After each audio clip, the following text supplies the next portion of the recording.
Chapter 15 Spreading the News.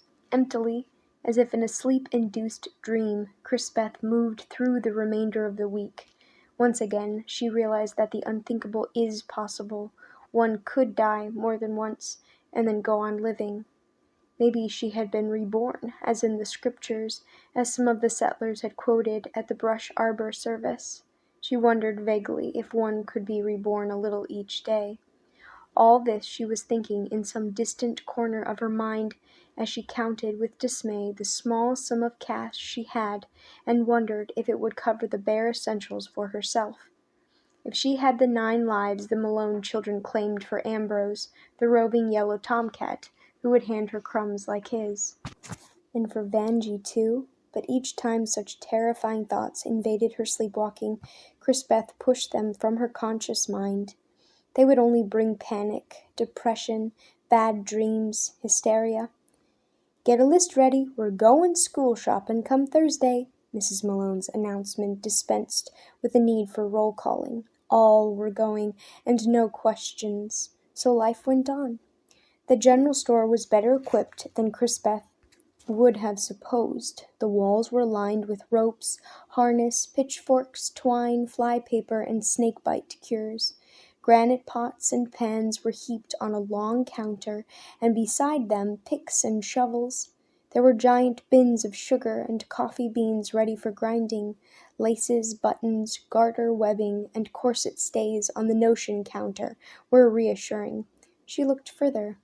Crudely printed signs, lettered from tar, judging from their odor, boasted of supplies for miners, prospectors, farmers, lumberjacks, and mile-a-day's secret needs. Nothing secret about the display. There was no fire in the pot-belly stove, but men gathered around it anyway. As they whittled or played checkers, they talked of harvestin' and 'lection year. Over all there was an overpowering smell of camphor, sassafras, and something Beth would describe only as a new merchandise scent, even though most of it looked old enough to vote. Mrs. Malone had warned on their trip in from the settlement. The store should have looked dismal, but instead there was a warm, friendly atmosphere. O'Higgin hurried to the blasting counter with the boys at his heels. Mrs. Malone propelled the girls to the dry goods department, where Mrs. Solomon presided. Maggie stepped from behind shipping boxes without greeting. "I need boots," Beth began. "This way." As Beth struggled into and out of boots in an effort to find a pair remotely close to her size, Maggie said abruptly, "Did Elmer Goldsmith deliver your letter in proper shape?" "Why, yes, thank you." "Hoped it wasn't bad news." "Well, no." She would be able to stay here then? Oh, yes, indeed. As a matter of fact, her sister would be joining her soon. Beth could have bitten off her tongue. At the same time, she secretly took satisfaction in the look of undisguised shock in the other girl's eyes. Another Southern belle in the settlement, it plainly said, when one's too many. Mrs. Malone joined them, "And we'll all be welcomin' her, won't we, Maggie?" The girl nodded sullenly as she accepted money for the boots and Beth's few other purchases. How much does Mrs. Malone know? Beth wondered. It didn't matter. Neither did she care how Mrs. Malone had come to know it all. What mattered was to have the news out in the open. She and the older woman exchanged a look of understanding. How better to spread the news than through the spiteful Maggie?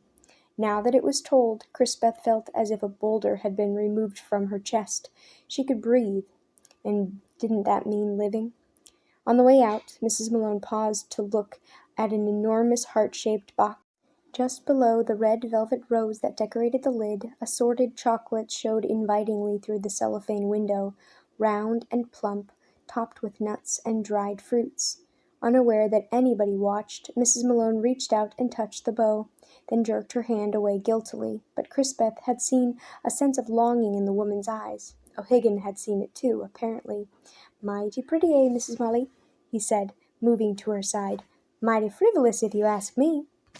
Somehow, Beth knew that Mrs. Malone had never eaten a chocolate candy, and something in that knowledge made her sad. The trip back to Turnaround Inn was festive. The children were exuberant over the bolts of calico that Mrs. Malone had bought. Beth felt relieved to have spoken out, and O'Higgin made it complete. "Whorehound for all of ye, though mighty frivolous it be." His mischievous blue eyes rolled toward Mrs. Malone with the announcement. Crispeth saw Andy count the 3 candies, which were his portion as a king would count his treasures. Then, swallowing hard, he handed one to Wolf. She suddenly wished with all her heart that the whole world knew of the sharing and caring that went on here in this so-called wilderness. It seemed only natural that she should quietly slip one of her own pieces of horehound into the little boy's pocket.